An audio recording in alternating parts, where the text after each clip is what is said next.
बीते दिन ही फिरोजपुर विच अपने साथी दी भेत भरे हालातां 'च होई मौत तो भड़के कश्मीरियां वल्लों नारेबाजी करदियां फिरोजपुर शहर के अग्रसैन चौक विच धरना लगा के रोस प्रदर्शन किया गया।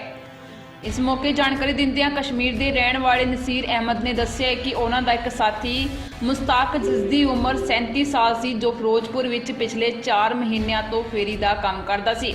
बीते दिन ही वह काम ते गया पर वापस नहीं आया, जिसकी सूचना पुलिस नूं दित्ती गई। उन्होंने दस्सिया कि साथी मुस्तैक की लाश पिंड अटारी के नज़दीक मिली है।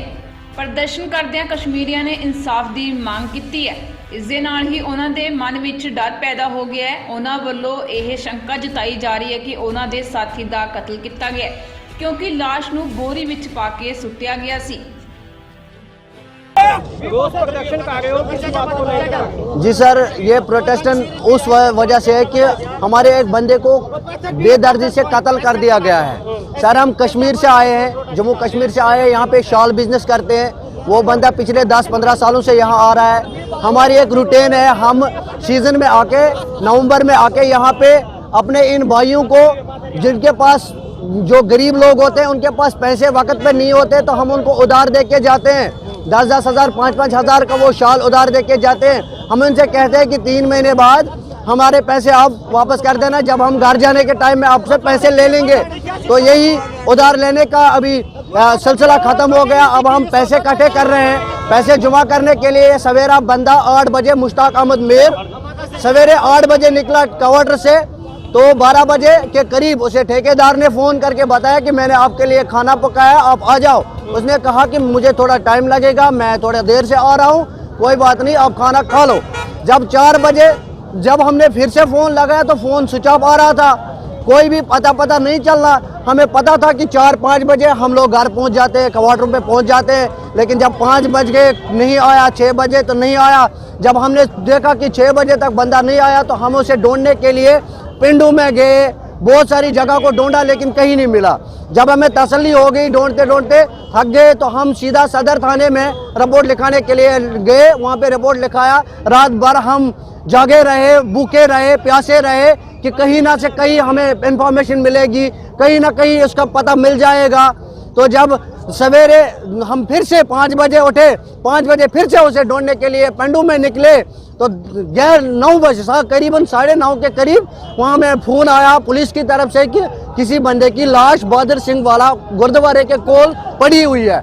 जब हमने वहाँ पे गए तो हमने देखा उसे एक बोरी में बांध कर वहाँ पे एक खेत में फेंक दिया गया था। ना उसके पास पर्स था, ना कुछ पैसे थे। जो उसका कार्ड, आइडेंटिटी प्रूफ, साइकिल वगैरह जो भी उसका था वो सारे लेकर उसे मार दिया गया। लेकिन पता लगा किस तरह? नहीं सर, अभी कोई, बस हमें वही चाहते हैं कि हमें जल्द से जल्द कातिल का पता लगना चाहिए, हमें इंसाफ चाहिए। हम इसे इसलिए प्रोटेस्ट कर रहे हैं कि कातिल को जल्द से जल्द पेश किया जाए ताकि कोई बातचीत हुई पुलिस ने? जी सर, पुलिस ने वहाँ पे बातचीत हमारे साथ यही करी है कि हम इस आपको ये कार्रवाई करने के बाद जो सीसीटीवी फुटेज है, वहाँ पे पिंड है और गुरुद्वारा है, उसकी सीसीटीवी फुटेज हम चेक करेंगे और यहाँ पे डॉग स्क्वाड को लाकर उस बंदे की तलाश करेंगे। लेकिन 11 बजे तक कोई भी कार्रवाई नहीं हुई। जब हमें 11 साढ़े 11 के करीब हम वहाँ पे बस घूमते रहे, कोई भी कार्रवाई न होने की वजह से फिर पुलिस ने आके उस लाश को उठाकर अपनी गाड़ी में डालकर कहा कि हम उसे पोस्टमार्टम के लिए सिविल हॉस्पिटल ले जा रहे हैं। तो आप कोई बात नहीं, आपको इंसाफ मिलेगा। जब हम यहाँ पे आए अभी तक कोई भी इंफॉर्मेशन उसके बारे में नहीं मिली है सर। अगर किसी ये कह रहे हैं कि कोई चोर ने किसी और ने मारा, अगर किसी चोर या किसी मतलब नशेड़ी ने उसे मारा होगा, लेकिन बोरी में बांध के वो इसे वहीं नहीं फेंक देता।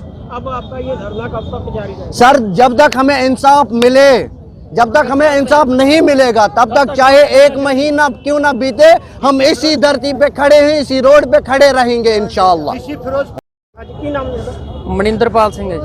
ਮਨਿੰਦਰ ਜੀ, ਧਰਨਾ ਲਗਾਇਆ ਕੀ ਕਾਰਨ ਆ? ਬਾਈ ਜੀ ਧਰਨਾ ਮਮੀ ਪਿੱਛੇ ਆਪਣੇ ਬੈਠਾ ਸੀਗਾ ਘਰ ਤੇ ਸਾਡੀ ਜਥੇਬੰਦੀ ਡਕਾਉਂਦਾ ਜਥੇਬੰਦੀ ਤੋਂ ਮੈਂ ਇੱਥੇ ਆਇਆ ਆਪਣੇ, ਤੇ ਮੈਨੂੰ ਪਤਾ ਲੱਗਾ ਸੀਗਾ ਕਿ ਅੱਜ ਇੱਕ ਸਾਡੇ ਕੋਈ ਮੁਸਲਿਮ ਭਾਈਚਾਰੇ ਦੇ ਲੋਕ ਇੱਥੇ ਬੈਠੇ ਆ ਕਿ ਇਹਨਾਂ ਵੱਲੋਂ ਕਾਲ ਕੀਤੀ ਗਈ ਸੀਗੀ ਕਿ ਅਸੀਂ ਉਹਨਾਂ ਦੇ ਸਮਰਥਨ ਦੇਣ ਆਏ ਆ ਕਿ ਆਪਾਂ ਵੇਖਦੇ ਆ ਕਿ ਭਾਰਤ ਦੇ ਵਿੱਚ ਵੱਖ-ਵੱਖ ਜਿਹੜੀਆਂ ਘੱਟ ਗਿਣਤੀਆਂ ਦੇ ਲੋਕ ਆ ਉਹਨਾਂ ਤੇ ਆਪਾਂ ਅਕਸਰ ਹੀ ਵੇਖਦੇ ਆ ਕਿ ਬਹੁਤ ਜ਼ਿਆਦਾ ਅੱਜ ਧੱਕਾ ਹੋ ਰਿਹਾ। ਇਹ ਜਿਹੜੇ ਵੱਧ ਗਿਣਤੀ ਲੋਕ ਹੈ ਇਹ ਅਕਸਰ ਹੀ ਬਹੁਤ ਜ਼ਿਆਦਾ ਅੱਜ ਆਪਾਂ ਧੱਕਾ ਹੋ ਰਿਹਾ। ਪਿੱਛੇ ਆਪਾਂ ਵੇਖ ਲਈਏ ਕਿ ਉਹ ਭੈਣ ਸਾਡੀ ਜਿਹੜੀ ਮੁਸਲਿਮ ਧਰਮ ਦੀ ਉਹ ਜਿਹੜੀ ਭੈਣ ਸੀ ਉਹਨੂੰ ਹਿਜਾਬ ਪਾਉਣ ਦੇ ਲਈ ਕਿਵੇਂ ਉਹਦੇ ਮਗਰ 500,000 ਦੀ ਗਿਣਤੀ ਦੇ ਵਿੱਚ ਗੁੰਡੇ ਲੱਗੇ ਸੀ ਉਹਦੇ ਹਿਜਾਬ ਦੇ ਪਿੱਛੇ ਕਿ ਵੀ ਅਸੀਂ ਹਿਜਾਬ ਨਹੀਂ ਪਾਉਣ ਦੇਣਾ। ਭਾਰਤ ਦੇ ਸੰਵਿਧਾਨ ਨੇ ਸਾਨੂੰ ਹੱਕ ਦਿੱਤਾ ਹੈ ਕਿ ਸਾਨੂੰ ਫਰੀडम ਦਿੱਤੀ ਹੋਈ ਆ ਕਿ ਕੋਈ ਵੀ ਅਸੀਂ ਪਹਿਰਾਵਾ ਇੱਥੇ ਪਾ ਸਕਦੇ ਹਾਂ, ਪਰ ਇਹ ਗੁੰਡਾ ਤੰਤਰ ਇੱਥੇ ਜਿਹੜਾ ਚੱਲਦਾ ਪਿਆ ਉਹ ਬਹੁਤ ਹੀ ਜ਼ਿਆਦਾ ਗਲਤ ਹੈ। ਅਸੀਂ ਇਸ ਚੀਜ਼ ਦੀ ਨਿਖੇਧੀ ਕਰਦੇ ਹਾਂ ਕਿ ਕਿਸੇ ਵੀ ਧਰਮ ਦੇ ਨਾਲ ਘੱਟ ਗਿਣਤੀ ਦੇ ਨਾਲ ਐਵੇਂ ਧੱਕਾ ਨਹੀਂ ਹੋਣਾ ਚਾਹੀਦਾ।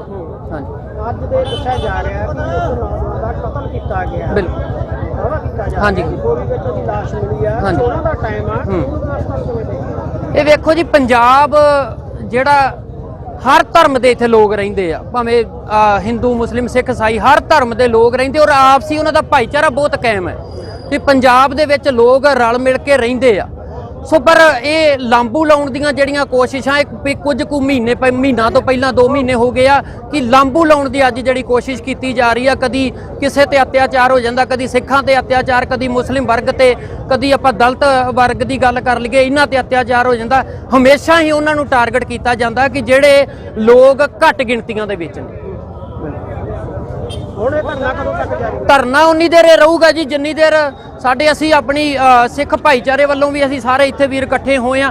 ਧਰਨਾ ਉਨੀ ਦੇਰ ਨਹੀਂ ਚੱਕਿਆ ਜਾਊਗਾ ਜਿੰਨੀ ਦੇਰ ਸਾਨੂੰ ਕੋਈ ਪੁਖਤਾ ਕੋਈ ਲਵੀ ਸਬੂਤ ਨਾ ਹੋਵੇ ਕਿ ਸਾਨੂੰ ਪ੍ਰਸ਼ਾਸਨ ਵੱਲੋਂ ਕੋਈ ਪੱਕਾ ਇਨਸਾਫ ਜਿੰਨੀ ਦੇਰ ਨਹੀਂ ਹੁੰਦਾ ਉਨੀ ਦੇਰ ਧਰਨਾ ਨਹੀਂ ਚੱਕਿਆ ਜਾਏਗਾ। ਕੋਈ ਪ੍ਰਸ਼ਾਸਨ ਨਾਲ ਗੱਲਬਾਤ ਹੋਈ ਹੈ? ਨਹੀਂ, ਹੱਲੇ ਤੱਕ ਕੋਈ ਪੁਖਤਾ ਕੋਈ ਅਫਸਰ ਦੇ ਨਾਲ ਕੋਈ ਗੱਲ ਨਹੀਂ ਹੋਈ। ਹੁਣ ਇੱਥੇ ਪਹੁੰਚੇ ਆ, ਇਸ ਤੋਂ ਬਾਅਦ ਵੇਖਦੇ ਆ ਕੋਈ ਡਿਪਟੀ ਸਾਹਿਬ ਆਉਂਦੇ ਜਾਂ ਐਸਐਸਪੀ ਕੋਈ ਆਉਂਦਾ ਕਿ ਉਹਨਾਂ ਦੇ ਨਾਲ ਗੱਲਬਾਤ ਕਰਕੇ ਵੇਖਦੇ ਆ ਕਿ ਕੀ ਮਸਲਾ ਹੁੰਦਾ। ਕੋਈ ਵੀ ਬੰਦਾ ਇੱਥੇ ਆਪਾਂ ਕੋਈ ਉਹਨਾਂ ਨੇ ਜ਼ਰੂਰੀ ਨਹੀਂ ਸਮਝਿਆ ਕਿ ਬਹੁਤ ਦੇਰ ਦੇ ਜਨਤਾ ਵੀ ਆਪਾਂ ਵੇਖਦੇ ਕਿ ਕਿਵੇਂ ਪਰੇਸ਼ਾਨ ਹੁੰਦੀ ਪਈ ਆ, ਪਰ ਇਹ ਮਜਬੂਰੀ ਵਸ ਆਪਾਂ ਇਹ ਧਰਨਾ ਜਿਹੜਾ ਵੀ ਲਾਇਆ ਮਜਬੂਰੀ ਵਸ ਆ ਕੇ ਲਾਇਆ ਕਿ ਕੋਈ ਵੀ ਪ੍ਰਸ਼ਾਸਕ ਅਧਿਕਾਰੀ ਇੱਥੇ ਆਉਣ ਦੀ ਉਹਨੇ ਸਮਝਿਆ ਨਹੀਂਗਾ ਕਿ ਵੋਟਾਂ ਦੇ ਵਿੱਚ ਆਪਾਂ ਵੇਖਦੇ ਕਿ ਵੱਖ-ਵੱਖ ਪਾਰਟੀਆਂ ਦੇ ਲੋਕ ਵੋਟਾਂ ਮੰਗਣ ਦੇ ਲਈ ਤੁਰੇ ਫਿਰਦੇ ਆ, ਪਰ ਇਹਨਾਂ ਵੀਰਾਂ ਦੀ ਸਾਰ ਲੈਣ ਦੇ ਲਈ ਇੱਥੇ ਕੋਈ ਪਹੁੰਚਿਆ ਨਹੀਂ।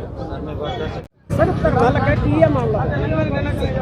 ਇੱਕ ਮੁਸ਼ਤਾਕ ਅਹਿਮਦ ਨਾਂ ਦੇ ਜਿਹੜਾ ਕਸ਼ਮੀਰੀ ਨੌਜਵਾਨ ਆ ਉਹਦਾ ਬੀਤੀ ਰਾਤ ਕੁਛ ਅਨਨੋਨ ਬੰਦਿਆਂ ਨੇ ਮਰਡਰ ਕਰਤਾ। ਉਹਦੇ ਵਿੱਚ ਇਹ ਬੰਦੇ ਮੰਗ ਕਰਦੇ ਕਿ ਵੀ ਕਾਤਲ ਨੂੰ ਫੜਿਆ ਜਾਵੇ। ਅਸੀਂ ਇਹਨਾਂ ਨੂੰ ਵਿਸ਼ਵਾਸ ਦਿਵਾਇਆ ਵਾ ਕਿ ਵੀ ਬੇਸ਼ੱਕ ਅਨਨੋਨ ਬੰਦੇ ਨੇ ਪਤਾ ਨਹੀਂ ਹੈਗਾ, ਅਸੀਂ ਇਹਨਾਂ ਨੂੰ ਮਦਈ ਪਾਰਟੀ ਨੂੰ ਵੀ ਵਿਸ਼ਵਾਸ ਦਿਵਾਇਆ ਕਿ ਬਹੁਤ ਜਲਦ ਅਸੀਂ ਜਿਹੜੇ ਅਸਲ ਦੋਸ਼ੀ ਨੇ ਉਹਨੂੰ ਫੜ ਲਿਆ ਜਾਊਗਾ। 302 ਤਹਿਤ FIR ਦਰਜ ਕਰਤੀ ਗਈ ਆ ਤੇ ਫਿਲਹਾਲ ਅਸੀਂ ਪੋਸਟਮਾਰਟਮ ਕਰਾ ਰਹੇ ਹਾਂ। ਸਾਨੂੰ ਵਿਸ਼ਵਾਸ ਵੀ ਆਸ ਵੀ ਹੈ ਕਿ ਬਹੁਤ ਜਲਦ ਹੀ ਮੁਲਜ਼ਮਾਂ ਤੱਕ ਪਹੁੰਚ ਜਾਵਾਂਗੇ।